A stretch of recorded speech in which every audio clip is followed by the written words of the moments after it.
تخيل انت عندك حبيب.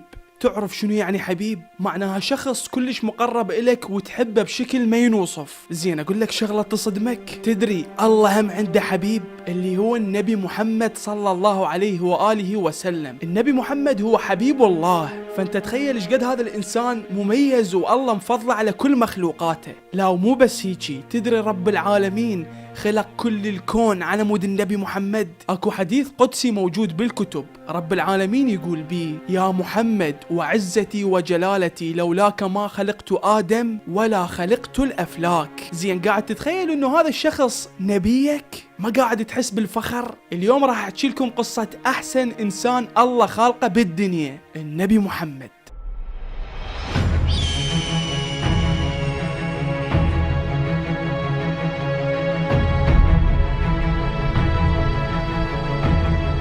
يا محمد، يا ابن أخي، عندما أجوب الصحراء بالليل أدرك أن الله أكبر من أن يوضع بين 4 جدران.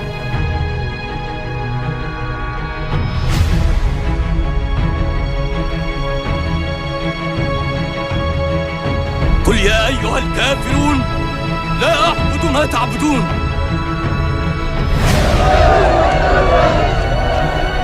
أوقفوا هذا الكذاب الذي يدعي معرفة السماء.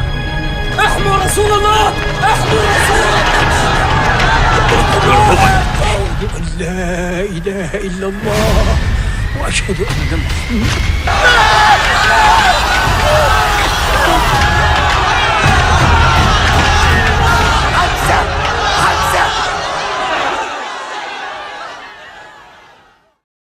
النبي محمد انولد بعصر الجاهلية، يعني عصر كلش تعبان. بالبداية خلي احكي لكم شنو هو عصر الجاهلية. عصر الجاهلية سموه بهذا الاسم لان عصر كان مليان جهل. العرب اللي كانوا عايشين بهاي الفترة هم ناس جهلة. كانت الناس بذيك الفترة يعبدون اصنام، واللي بيهم كان يعبد النار. يعني باختصار ما يعترفون بشيء اسمه الله.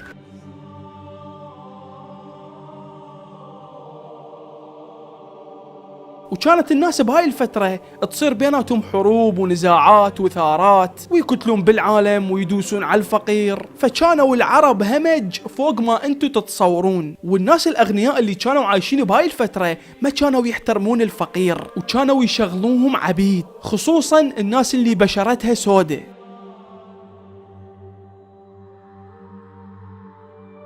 كانوا يشغلوهم خدم ويحملون عليهم. فباختصار الفقير ما إله أي حقوق. حتى النساء بذيك الفترة كانوا يحتقروهن ويشوفوهن شي كلش رخيص. فكانت اللي تصير مرته حامل وتخلف بنية يقوم يستعر من بنته، فكان ياخذها ويدفنها بالصحراء.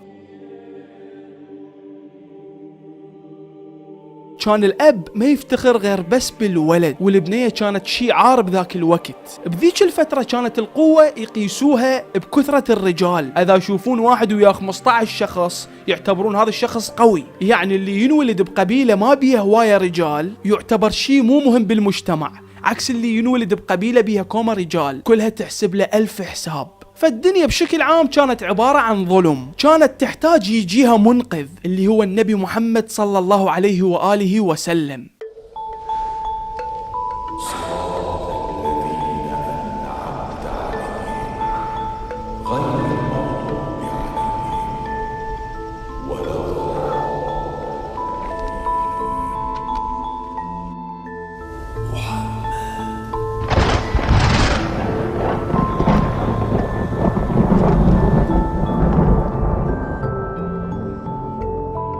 انولد النبي محمد بسنة 571 ميلادي، تحديدا بمكة المكرمة اللي هي كانت عبارة عن سوق مال تجار. ام النبي محمد اسمها آمنة بنت وهب، وابوه اسمه عبد الله. هذا عبد الله ابو النبي اتمرض ومات قبل لا النبي ينولد، وللأسف ما لحق يشوف ابنه اللي راح يصير شي كلش كبير بالمجتمع. اكو احاديث تقول أم النبي من صارت حامل بالنبي من جابته للدنيا ما حست بألم الولادة مثل ما بقية النساء تحس، ولا حست بالحمل، يعني كأنما مرأة مو حامل. أم النبي من ولدة النبي تقول سمعت صوت بإذاني يصيح وضعت خير البشر فعوذيه بالواحد الصمد من شر كل باغ وحاسد. فانولد النبي وهو يتيم الأب. منو سمى النبي محمد بهذا الاسم وليش اختاروا له هذا الاسم؟ مع العلم هذا الاسم ما معروف قبل. اول واحد اسمه محمد هو النبي محمد، بعدين بمرور السنين انتشر هذا الاسم وصار ياهو اللي يجيب ولد يسميه محمد على اسم الرسول، بينما قبل النبي محمد ما كان اكو واحد اسمه محمد. هاي الشغلة بحد ذاتها غريبة. اكو روايات تقول انه جد النبي محمد اللي اسمه عبد المطلب حلم بهذا الحلم انه على اساس جاء واحد وقال له لازم تسمي ابنك بهذا الاسم، وكو روايات تقول ام النبي هي اللي حلمت بهذا الاسم. فحتى من اختاروا له هذا الاسم الناس اللي كانت عايشة بمكة وخصوصا المشركين استغربوا من اسمه، قالوا شنو هذا الاسم وشنو معناه، شنو هالاسم الغريب. فبشكل عام رب العالمين هو بنفسه اختار له هذا الاسم. حتى اكو بعض الروايات قاريها تقول رب العالمين سمى النبي بهذا الاسم حتى قبل ما يخلق آدم. حتى آدم من انخلق شاف اسم محمد مكتوب على عرش رب العالمين، وشاف اسمه مكتوب على هواي شغلات موجودة بالجنة. قبل كانت مكة يجوها هواية ناس من كل البلدان، بيها تجار، فكانت مكة بيئة كلش تعبانة، كلهم ناس كفرة وسوالفهم كلش مغزية. فالعرب الزينين من كان يصير عندهم ولد يدزول مكان اسمه البادية. هاي البادية عبارة عن مكان معزول عن مكة، ما بي غير بس عرب، يعني مكان مو ملوث بالناس المو زينة، أكل زين، شرب زين، أخلاقهم زينة، فصيحين اللسان، الجو اللي داير مدايرها صافي، ماكو حروق ولا يصير بيها حروب. فكانوا يدزون أولادهم لهذا المكان من هم وأطفال بعدهم يعني رضع، ويودوهم لهذا المكان ويكبرون هناك حتى لا تفسد أخلاقهم. فكانوا يودون الطفل الصغير هناك وتتكفل وحدة. هاي الوحدة هي عبارة عن مرضعة، تبدي ترضعه لحد ما يكبر شوية، فيبدون يعلموه بهاي البادية لحد ما يصير عمره تقريبا 6 سنين ويرجعوه لأهله. فالنبي محمد أول ما انولد ودوه لهاي البادية. هاي البادية كانت بيها مرضعات يرضعن الأطفال. بوقتها كانت اكو وحدة مرضعة اسمها حليمة السعدية، مرة فقيرة هي وزوجها وابنها. هاي كانت تفتر بمكة تدور على أطفال ترضعهم وبمقابل مادي، يعني بفلوس، لأن هي بوقتها كانت محتاجة فلوس وكانت تمر بضيقة مادية. أكو روايات تقول إنه النبي محمد أول ما انولد يا مرضعة تجي ما تقبل ترضعه لأن يتيم، فيخافون يرضعوه لا أهله ما يعطوهم فلوس لأنه ما عنده أب يدفع، لحد ما اجت حليمة السعدية ووافقت. فأخذته حليمة للبادية ويوم ورا يوم تعلقت بيه كلش. فمن يوم اللي أخذته وقامت ترضع بيه قامت تلاحظ إنه الخير بدأ يجيها بشكل مضاعف، فرب العالمين رزقها رزق مو طبيعي. لحد ما كبر النبي شوية رجعته لأمه، ورا فترة قصيرة ماتت أم النبي. ومن ماتت أم النبي كان تقريبا عمره 6 سنوات، فظل لا أب ولا أم.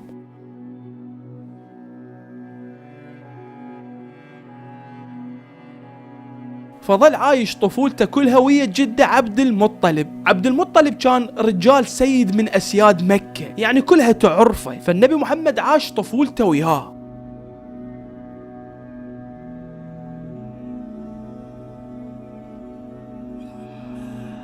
لحد ما مرت فترة وتمرض جد النبي، فحس انه هو راح يموت، ففعلا قرر يدز الرسول العمه اللي هو اسمه أبو طالب، اللي هو يصير أبو الإمام علي عليه السلام. فمن صار عمر الرسول 8 سنوات توفى جد النبي. شوف ايش قد طفولة الرسول تقهر. ترى صعب على طفل يوميا يتنقل من مكان لمكان ويتعلق بشخص وفجأة هذا الشخص يروح، وهاي علماء النفس أثبتوا هذا الشيء. كل الصعب على الطفل من ينتقل من بيت لبيت، خصوصا من يكون طفل يتيم لا أب ولا أم. بس ما ننسى انه الرسول هو مو طفل عادي، الرسول كان رب العالمين معتني بيه من هو وصغير، فاكو روايات تقول كان يدز له ملائكة يعتنون بيه. فعموما الرسول ظل عايش ويا عمه ابو طالب، وعمه كان كلش معتني بيه، يعني حتى كان مفضله على اولاده. النبي محمد كانت طفولته تختلف عن بقية الاطفال، يعني الطفل اللي عمره 8 سنوات او 9 سنوات او 10 سنوات عادة ما يكون يلعب ويركض ويقمز ويكون وكح، بينما الرسول ما كان هيك، كان هادئ ولسانه فصيح كلش وعاقل لدرجة اعقل من كومة ناس كبار. اكو حديث للامام علي عليه السلام يقول: لقد وكل الله لنبيه ملكا من اعظم الملائكة يسلك به مسالك مكارم الاخلاق.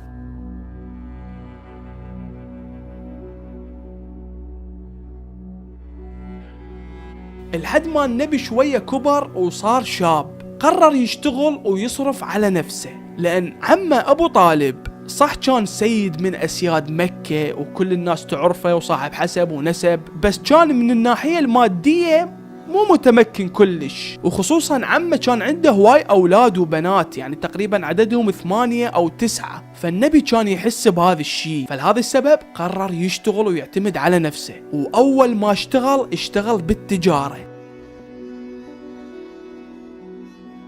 التجارة كانت بذاك الوقت يسموها المضاربة. معناها شنو؟ يعني مثلا أنا عندي فلوس أنطيها إلك وانت تشتغل بيها وتكسب من وراها ونتقاسم انا وياك الربح. يعني كان الرسول ياخذ فلوس من شخص ويشتري بيها او يستورد او يبيع، والارباح تنقسم بين صاحب الفلوس وبين الرسول. فالرسول بدا يشتغل بهاي الشغله اللي يصحوا لها المضاربه. بهاي الاثناء اكو امرأة اسمها خديجة بنت خويلد. هاي المرأة كانت من سيدات مكة واشرفهن بذاك الوقت، حتى بعصر الجاهلية كانوا يلقبوها بالطاهرة رغم الفساد اللي كان منتشر بالمكان. فخديجة من شافت الرسول طلبت انه تتزوجه، يعني تخيل هي اللي طلبت الزواج منه، وبوقتها هي ايضا كانت تشتغل بالتجارة وكانت صاحبة اموال.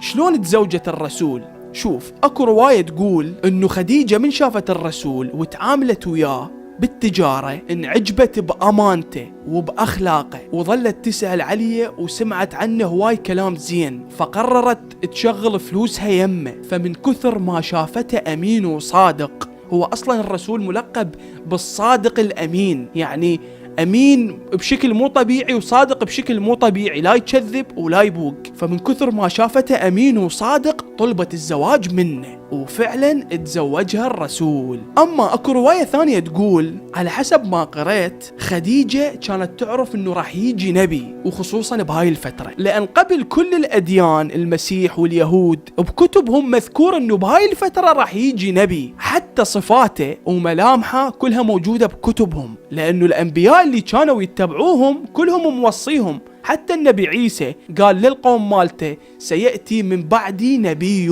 ويكون خاتم الأنبياء. بالقرآن الكريم أكو آية تقول: بسم الله الرحمن الرحيم، الذين آتيناهم الكتاب يعرفونه كما يعرفون أبناءهم وإن فريقا منه ليكتمون الحق وهم يعلمون. فالبعض من هاي الأديان كانوا يحكون بصفات النبي محمد، وكل هاي الصفات كانت تنطبق على النبي، بس هم كانوا متحمسين ويحكون بهاي المواصفات لأن كانوا معتقدين بقية الأديان، مثلا اليهود كانوا معتقدين أنه هذا آخر الأنبياء، من راح يجي راح ينتمي إلهم، يعني راح يصير على ديانتهم ويكمل مسيرة دينهم. ما كانوا متصورين انه راح يجي ويأسس دين جديد اللي هو الدين الإسلامي ويكون مضارب لكل الأديان. أما الناس البقية اللي كانوا عايشين بمكة ما كانوا يصدقون بهذا الحكي، لأنهم أكثريتهم كفار ويعبدون أصنام، فكان هذا الحكي كله يطب منا يطلع منا، ما مهتمين. فعلى حسب الرواية انه خديجة كانت مترقبة هذا الشيء، فمن شافت الصفات كلها تنطبق عليه فقررت تتزوجه. طبعا بهاي الفترة من النبي كان يشتغل بالتجارة، كان عمره 20 سنة، فمثل ما قلت لكم خديجة طلبت الزواج من الرسول، ففعلا الرسول قرر يتزوجها. فمن تزوجها الرسول كانت هي السند إله والداعمة إله بكل شيء، حتى من صار نبي هي أول وحدة آمنت بي. بسم الله الرحمن الرحيم. ومن آياته أن يخلق لكم من أنفسكم أزواجا لتسكنوا إليها وجعل بينكم مودة ورحمة. فكانت المودة بين النبي محمد وخديجة مو طبيعية. فالنبي هو من إجا رحمة للعالمين، وما أرسلناك إلا رحمة للعالمين. إجا حتى يعلمك شلون تتزوج زواج صحيح. من تقرأ عن زواج خديجة والنبي محمد راح تعرف انه شنو هو الزواج الصحيح. فمن تزوجها خلف من عندها اولاد. اول واحد خلف من عندها ولد اسمه القاسم، ولهذا السبب يسموه ابو القاسم محمد. وبعدين صار عندها ولد من عندها اسمه عبد الله، وبعدين رقية وزينب وام كلثوم، والاخيرة فاطمة اللي هي فاطمة الزهراء عليها السلام. على فكرة النبي محمد وآبائه وأجداده بذيك الفترة ما كانوا يعبدون الأصنام، كانوا موحدين يعبدون الله، وكلهم كانوا يتبعون دين النبي إبراهيم ويعتقدون أنه أكو رب خالق الكل شيء. فالرسول كان موحد مثلهم، وكان يرفض يعبد الأصنام الموجودة بمكة. فكان النبي محمد دائما يعزل نفسه ويروح بمكان يصيحوا له غار حراء. هذا مثل الكهف صاير فوق الجبل.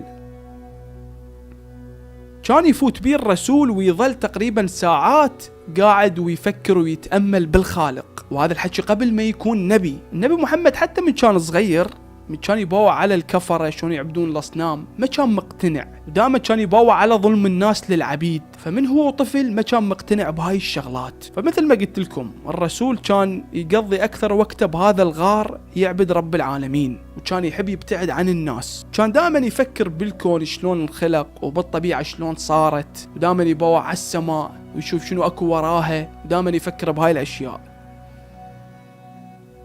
ففجأة نزل عليه ملك اسمه جبرائيل.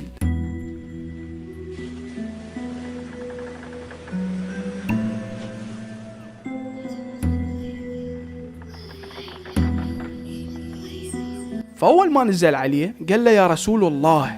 فالنبي رد عليه قال له من أنت؟ فقال له أنا جبرائيل، أرسلني إليك الله ليتخذك رسولا. فمن هنا عرف محمد أنه هو خاتم الأنبياء.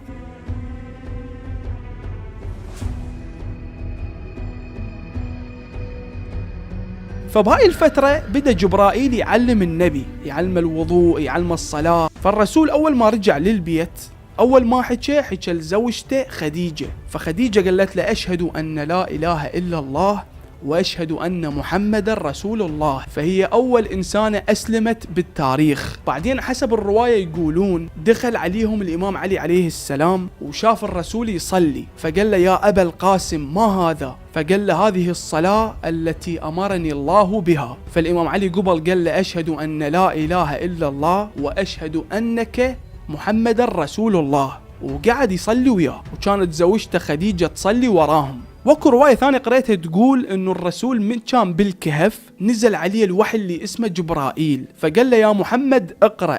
فالرسول قال له وما أقرأ. شوف ركز، ما قال الرسول ما أنا بقارئ مثل ما مشهورة. المشهور عند المسلمين انه النبي أمي، يعني ما يعرف لا يقرأ ولا يكتب، وهذا الشيء كلش غلط. الرسول يعرف يقرأ ويكتب. بوقتنا هذا مصطلح كلمة أمي معناها لا يعرف القراءة والكتابة، بس بوقتها ما كان معناها مثل هذا المعنى. الرسول من ذكر بالقرآن باسم الأمي، ومشهور انه يصيحوا له النبي الأمي. شوف قبل كانت بقية الأديان يسمون العرب بالأمية، أو الناس اللي بمكة يصيحوا لهم أمية، لأن بوقتها ما كان عند العرب أو الأمية مثل ما يصيحوا لهم نبي يرشدهم. قبل كان العرب منازل عليهم نبي من أهل الكتاب، يعني عنده كتاب مثل موسى وعيسى، فأول نبي ينزل عليهم عنده كتاب هو النبي محمد. فبما أنه النبي محمد عربي ومن مكة انعرف باسم النبي الأمي، يعني النبي العربي أو النبي المكي. وهذا الحكي مثل ما فسروه الأئمة. مو أمي معناها ما يعرف يقرأ ويكتب، يعني معقولة النبي جاهل؟ يعني أصلا هو كان عايش ببيئة كلها شعراء، خصوصا العالم كانت بوقتها نابغة باللغة العربية، كان متربي أحسن تربية. هو أصلا رب العالمين رباه، شلون تريده يطلع جاهل؟ فالرسول كان يعرف يقرأ ويكتب. فنرجع لموضوعنا. فقال له وما أقرأ، قال له اقرأ باسم ربك الذي خلق، خلق الإنسان من علق، اقرأ وربك الأكرم الذي علم بالقلم، علم الإنسان ما لم يعلم. فنزل النبي محمد من الجبل، وأول ما نزل فقد وعيه من عظمة الله. محمد مفتر وكذاب. كيف نستبدل 300 إله بإله واحد لا نراه؟ أنتم تقولون إنه في كل مكان، هنا في بيتي، في الطائف، في يثرب، في اليمن، فوق القمر. ليس الله سلعة تباع وتشترى. ستعلمك الصياط. بلال هذا الأسود الذي اشتريته بمالي يساويني؟ قال رسول الله: الناس سواسية كأسنان المشط. ربما جاء عليكم زمن تساويتم فيه مع الحقراء من العبيد.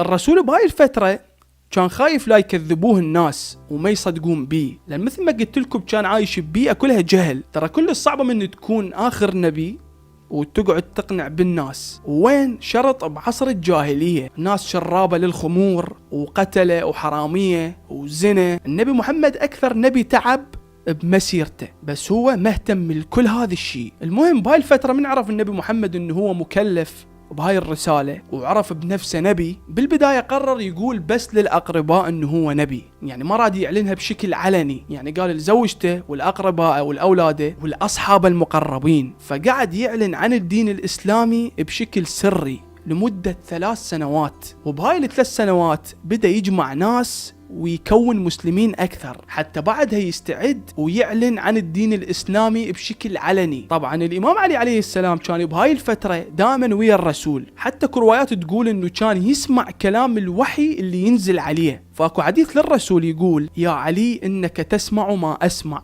وترى ما أرى ولكنك لست بنبي. فشوف انه الامام علي كان شقد مقرب من رسول الله، ومنزلته شقد عظيمه بعد الرسول، بحيث كان يسمع حتى الوحش يقول للنبي. عموما بهاي الفتره نزل جبرائيل على الرسول وقال له هسه لازم تعلن عن الإسلام بشكل علني. فنزلت هاي الآية: بسم الله الرحمن الرحيم، يا أيها المدثر قم فأنذر وربك فكبر. وآية ثانية تقول: إنا سنلقي عليك قولا ثقيلا. وهنا بدأ الرسول يعلن عن الدين الإسلامي بشكل علني. من بدأ النبي محمد يعلن عن الإسلام، الكفار اللي كانوا عايشين بمكة ما كانوا مهتمين، لأن هم كانوا بفترة بيها كومة أديان، كومة ناس، وناس تعبد أصنام، ناس تعبد نار، ناس تعبد بقر، مسيح كان وكو، يهود كان وكو. فكانوا ما مهتمين للرسول، يعني كان الرسول يخطب بالناس ويدعو للناس على الإسلام ويقول لهم أني نبي ورب العالمين دزني على مود أهديكم للطريق الصحيح.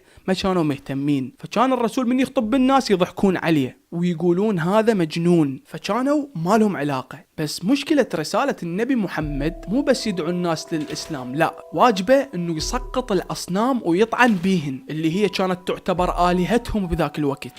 فهنا من شافوا الرسول يستهزئ بآلهتهم ويطعن بيها شدوا وياه، بس هم بالواقع ما كان عندهم مانع، يعني خليه يسوي دين براحته حاله حال باقي الأديان، بس اللي ضوجهم انه الرسول دا يسقط بآلهتهم، وهذا اللي خبلهم. فالناس بدأت تقتنع بمسيرة الرسول وبدأت تقتنع بالدين الإسلامي، وبدأ عدد المسلمين يزيد شوية شوية. يعني تخيل كان عندهم صنم يبيعوه للناس، والشخص اللي ما كان عنده فلوس يشتري صنم كان يصنعه من التمر، يعني يسوي صنم من تمر. وهذا الشخص اللي صنع صنم من تمر من يجوع ياكله، يعني كان اللي يجوع ياكل ربه، تخيل. فكانت الناس هيجي عقلياتها. فمن شافوا الرسول دا يدعي إلى إله واحد، ومن شافوا ما يفرق بين إنسان وإنسان ويحترم العبيد، الناس الفقراء كيفت وآمنت بيه. هنا الكفار بمكة خافوا، حسوا اكو تهديد على مكانتهم، لأن هم كانوا مسوين الكعبة معبد مال أصنام، وكانوا مستفادين من هذا الشيء، لأن كانت الناس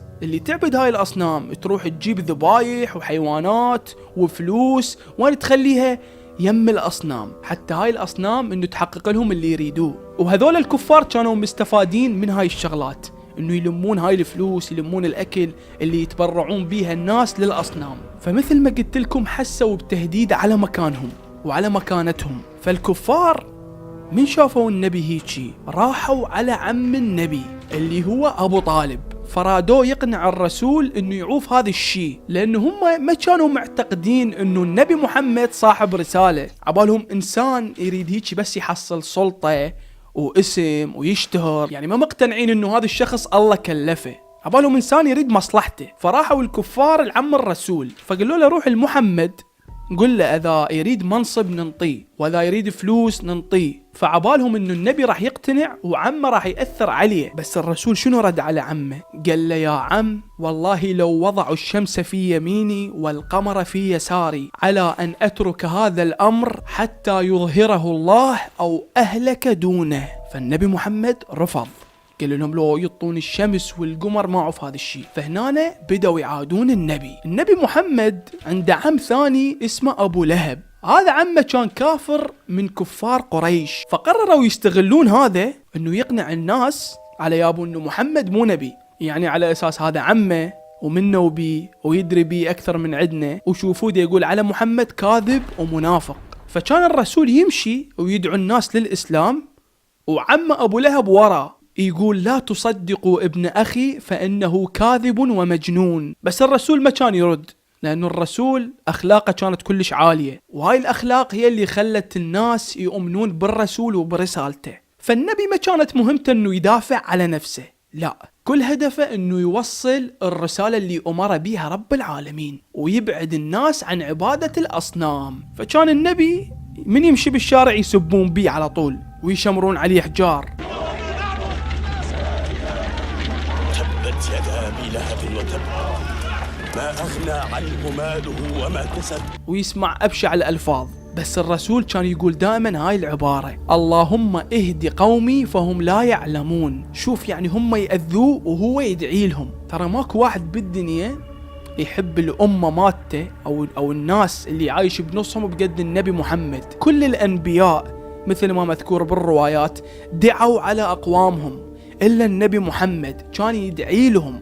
فالكفار بهاي الفترة كانوا ما يسكتون، أي واحد يشوفوه صار مسلم ياخذوه ويجلدوه، وما يعوفوه إلا يكفر ويشتم إله محمد. وهواية كتلوا ناس مالهم ذنب، وهواي ناس تأذت بذيك الفترة، بيهم اللي كتلوا أمه وأبوه بس على مود يعوف الدين الإسلامي، مثل عمار بن ياسر كتلوا أمه وأبوه قدام عينه.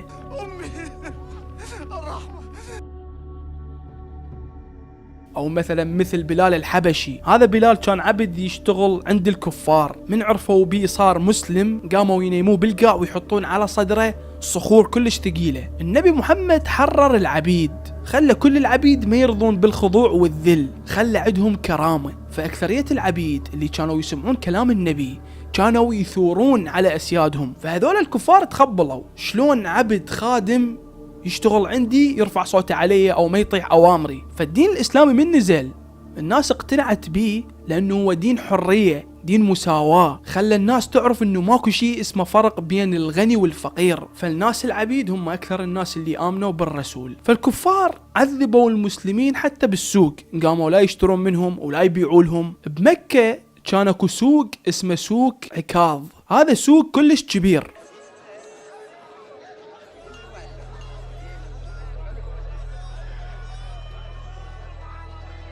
فكانوا يجون بيه هواي من كل البلدان. فالرسول استغل هذا الشيء واستغل هاي التجمعات على مود ينشر الدعوة الإسلامية. فمثل ما قلت لكم يعني الكفار منك يأذون بالمسلمين والمسلمين ما يردون عليهم، ما يقدرون يسوون لهم شيء، أعدادهم مو كبيرة مثلهم، والرسول قايلهم لا تحاربوهم، الحد ما أمرهم الرسول إنه يهاجرون ويعوفون مكة ويطلعون منها. فقرروا يهاجرون للحبشة. الحبشة هي مدينة كانت موجودة سابقا، موجودة هسه بأثيوبيا. فقرروا المسلمين يروحون للحبشة. الكفار من دروا إنه المسلمين راح يروحون للحبشة دزوا قدامهم ناس تخرب عليهم. هاي الحبشة كان بيها حاكم مسيحي اسمه النجاشي يحكم هناك. فالكفار قرروا يروحون يحجون بدماغ هذا الحاكم حتى يطرد المسلمين من الحبشة. فمن اجوا المسلمين اللي دزهم الرسول لهذا الملك كان غاضب، لأن هذول الكفار قالوا له حكي عليهم يسيء الدين المسيحي اللي هو كان عليه. قال له ترى هذول المسلمين يحجون على دينك ويحجون على النبي عيسى. ففعلا جو المسلمين على هذا الملك، فقال لهم احجوا لي شنو هو دينكم وانتم صدق تسيئون للدين المسيحي. فرددوا عليه المسلمين هاي الآية: واذكر في الكتاب مريم إذ انتبذت من أهلها مكانا شرقيا فاتخذت من دونهم حجابا فأرسلنا إليها روحنا فتمثل لها بشرا سويا قالت إني أعوذ بالرحمن منك إن كنت تقيا قال إنما أنا رسول ربك لأهب لك غلاما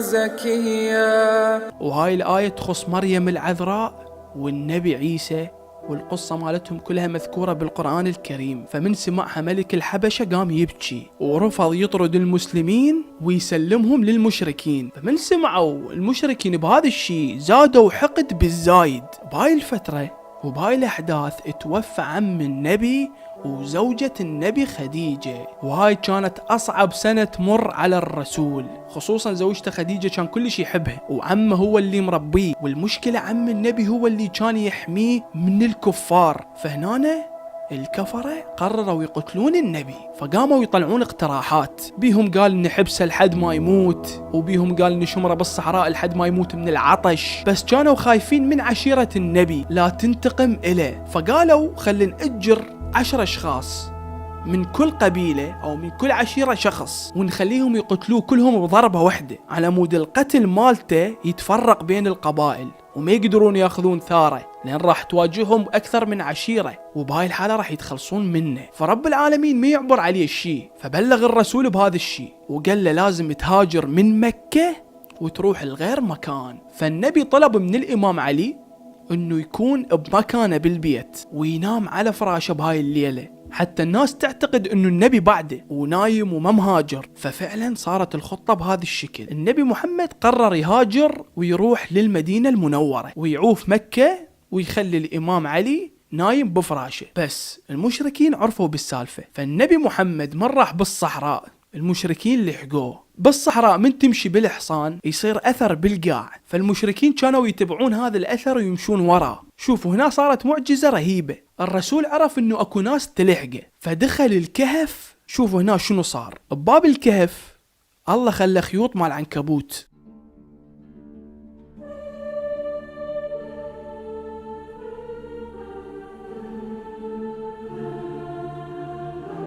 وخلى يمهن بيض مال حمامة. المشركين من اجوي وشافوا الآثار تنتهي لحد باب الكهف قالوا أكيد النبي جوه، بس من شافوا هاي الخيوط مال عنكبوت وشافوا البيض قالوا مستحيل يكون واحد طاب جوه، لأن لو طاب جوه كان البيض انكسر والخيوط مال عنكبوت تشققت. لهذا السبب افتروا ورجعوا وما لقوا النبي. ففعلا وصل النبي للمدينة المنورة، وبعدين التموا المسلمين اللي كانوا بالحبشة يم هذا الحاكم المسيحي وكلهم اجتمعوا بهاي المدينة. وهنا انبنى أول جامع للمسلمين اللي اسمه مسجد قباء، وبناه الرسول والصحابة، وليه هسه هذا المسجد موجود بالسعودية تحديدا بالمدينة المنورة. فمن بنوا المسجد صعد شخص اسمه بلال، هذا العبد اللي قلت لكم عليه قبل شوية عذبوه الكفار وكانوا يحطون على صدر أحجار، هذا هو صار مؤذن الرسول. فصعد فوق الجامع وبدأ يأذن أول أذان، وبدأ يأذن أول أذان بالتاريخ الإسلامي. إن الله وملائكته يصلون على النبي يا أيها الذين آمنوا صلوا عليه وسلموا تسليما. سبحان الله والحمد لله ولا إله إلا الله والله أكبر ولله الحمد. الحمد لله رب العالمين. الله أكبر الله أكبر أكبر.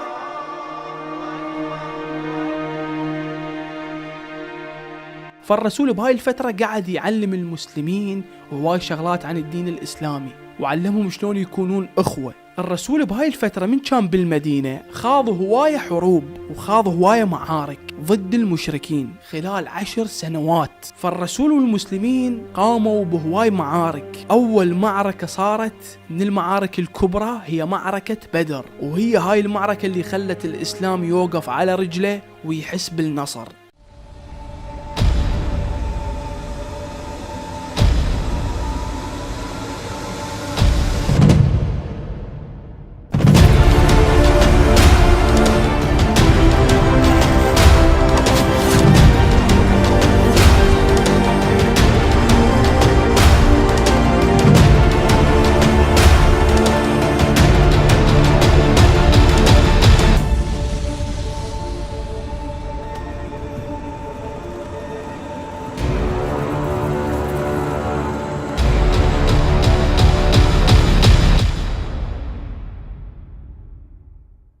ليش صارت معركة بدر؟ المشركين كانوا يأذون المسلمين وما يخلوهم يروحون للكعبة يقومون بالعمرة، فشي على شي صارت معركة بدر. والمسلمين بوقتها كان عددهم 340 جندي، والمشركين كان عددهم 1000. رغم هذا الشي المسلمين ما خافوا واتحدوا، وصارت معجزة رهيبة اللي هي الله دز ملائكة ينزلون للقتال ويا المسلمين، وفعلا بفضل هاي الملائكة انتصروا المسلمين على الكفار. عادين وراها صارت معركة أحد، وهالمرة المشركين جهزوا أعداد كلش كبيرة وكان عددهم 3000 مقاتل، والمسلمين كانوا فقط 700 شخص. وللأسف هاي المعركة خسروا بيها المسلمين وانقتل بيها هواي أصحاب للرسول، ومن ضمنهم حمزة عم الرسول. عادين وراها المشركين اتحدوا ويا كومة قبائل وكونوا جيش كلش كبير، فقرروا انه يروحون يهجمون على المدينة المنورة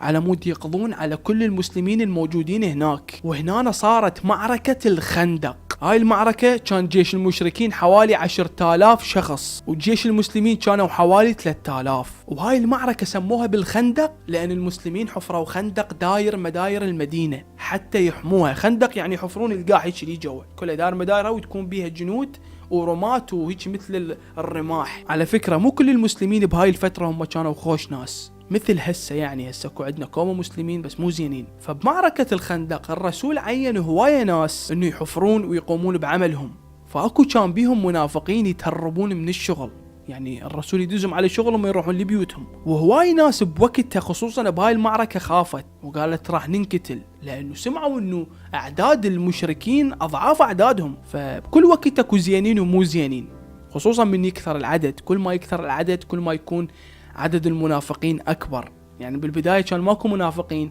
لأن الرسول مستنقيهم، من كانوا 300 350، بس هسه صار عددهم آلاف، فلا بد أنه تلقى كم نفر منافق ويأثر على غيره. فعموما بدأت معركة الخندق. أكو كان شخص اسمه عمرو بن ود، هذا كان ضخم وكل الناس تخاف منه، فهذا كان نازل بالساحة مال المعركة ويصيح هل من مبارز ويعيدها هل من مبارز. فالإمام علي عليه السلام بوقتها استأذن من الرسول ونزل يقاتله. فبالبداية الإمام قال له إني أدعوك إلى الشهادة أن لا إله إلا الله وأن محمد رسول الله. فهذا ظل يستهزئ به. فالإمام علي قال له لعد إذا ما تريد تنطق بالشهادة روح، يعني لا تقاتلنا، يعني ارجع من حيث أتيت، شوف هاي كلها دي ينطيه فرص وهذا قافل. فقال له لعد ماكو خيار، تعال نتبارز. الإمام علي عليه السلام ضربه ضربة بالسيف شقه بالنص. عموما حفروا الخندق وصارت المعركة، والحلو بالموضوع انتصروا المسلمين رغم أعدادهم قليلة. عموما الرسول هسه حاليا بالمدينة المنورة. كانوا اكو مسلمين محصورين بمكة، هذول الكفار كانوا يأذوهم 24 ساعة. فهنا قرر الرسول يسوي صلح بينه وبين المشركين، وهذا الصلح سموه بصلح الحديبية. الصلح هذا فاد المسلمين بشكل مو طبيعي، خلاهم ياخذون راحتهم لأن كان بيه شروط إنه ممنوع واحد يأذي الثاني. فهذا الصلح فاد المسلمين بشكل مو طبيعي. فالرسول سوى هذا الصلح واللي كان المدة مالته 10 سنوات، وهذا الشيء كان كلش كافي حتى الرسول يوصل رسالته وياخذ راحته بدون أي مضايقة وبدون أي معارك. بس بعد 2 سنين المشركين ما التزموا بهذا الصلح، هم هجموا على قبيلة تابعة للنبي. فهنا الرسول قرر يجهز جيش كلش كبير بعد ما كثر أعداد المسلمين ويسوي معركة بعنوان فتح مكة. قرر يفوت المكة ويطرد شكو مشرك بيها. فالرسول جهز 10,000 جندي وراح المكة وحاوطها من جميع الجهات. الحلو بالسالفة انه المسلمين من طبوا المكة المشركين كل شيء ما سووا لهم، ما قدروا اصلا يقاتلون النبي لان بوقتها كان عدد المسلمين كلش كبير. فهاي المعركة اصلا ما صارت. فتوجه الرسول للكعبة وفلش كل الاصنام اللي بيها، وبدأ الرسول يطمن كل الناس انه خلاص بعد ماكو واحد راح يقاتلنا، وبالنسبة للمشركين فهو عافهم وكل شيء ما سوالهم. واكثرية الناس دخلت للاسلام بعد فتح مكة، ومنا ظل الرسول بمكة وتأسس الدين الإسلامي تأسيس صحيح بعد تعب من الرسول كلش كبير.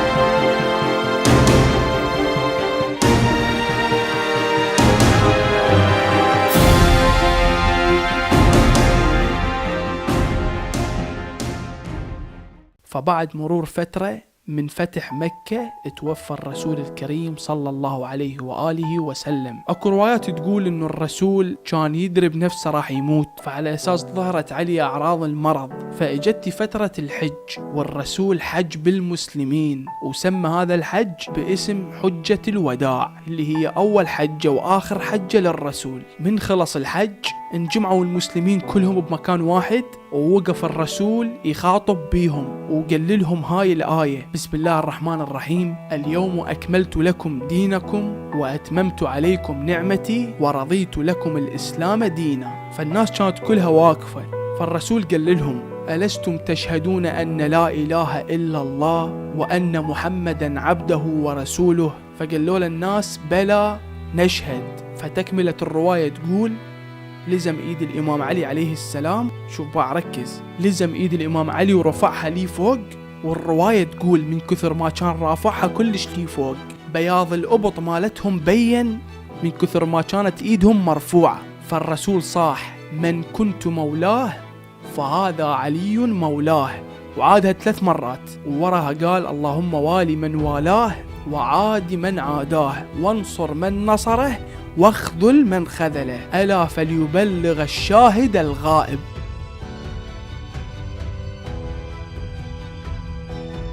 وبعدين قال: الله أكبر على إكمال الدين وإتمام النعمة، ورضى الرب برسالتي والولاية لعلي من بعدي. بعدها توفى الرسول وهو عمره 63 سنة، أصغر نبي يموت بالكون. وعلى فكرة الروايات اختلفت بسبب موت الرسول. اكو روايات تقول انه الرسول ما مات مريض، الرسول مات مقتول ومات مسموم، ورب العالمين مستحيل النبي محمد يموت بمرض. كلنا نعرف انه المرض ابتلاء من رب العالمين، وما اعتقد الله يبتلي النبي محمد بمرض وهو عمره صغير مو كلش كبير يعني. فالأصح انه رب العالمين كرمه بالشهادة. النبي محمد شي ما ينوصف، شي يعجز اللسان عن وصفه، تعب كلش على مود يوصل لنا هاي الرسالة. النبي محمد هو الإنسان الوحيد اللي يستاهل انت واني وكل الناس نقتدي بيه، لأنه يعتبر هو أول مصلح للبشرية، اللي خلانا نحس بقيمتنا كبشر،